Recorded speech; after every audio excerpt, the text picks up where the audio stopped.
Setiap manusia yang hidup di dunia pasti akan mengalami suatu peristiwa kematian dalam hidupnya. Kematian adalah sebuah kepastian yang akan dijalani oleh setiap makhluk yang bernyawa.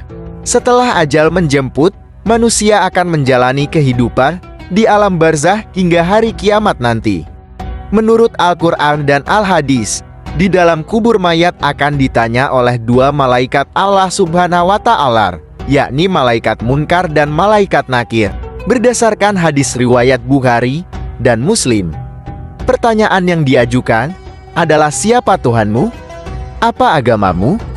Siapakah yang diutus di antara kamu? Pertanyaan ini memang mudah, namun hanya bisa dijawab oleh orang-orang yang memang menjalankan perintah agama semasa hidup. Pertanyaan kubur atau fitnah kubur ini digambarkan begitu menyeramkan dengan siksaan yang begitu menyakitkan. Namun ternyata ada golongan manusia yang bisa terbebas dari pertanyaan kubur ini. Lalu siapa saja mereka? 1. Golongan manusia yang mati syahid. Golongan yang pertama yang terbebas dari pertanyaan kubur adalah manusia yang mati dengan jalan syahid. Dari sebuah riwayat dari Rashid bin Sa'ad disebutkan bahwa ada seorang yang bertanya pada Nabi Muhammad SAW, "Wahai Rasulullah, mengapa orang-orang beriman akan diuji dalam kubur kecuali para syuhada?" Beliau menjawab, "Kilatan pedang yang berkelebat di atas kepala mereka sudah cukup menjadi ujian bagi mereka," disyahihkan oleh Syekh Al-Albani rahimahullah. 2. Golongan yang berjaga di tapal batas wilayah muslim untuk mencegah serangan musuh karena Allah Subhanahu wa Ta'ala. Golongan selanjutnya yang terbebas dari fitnah kubur adalah mereka yang menjaga perbatasan kaum muslim dari para musuh laknatullah.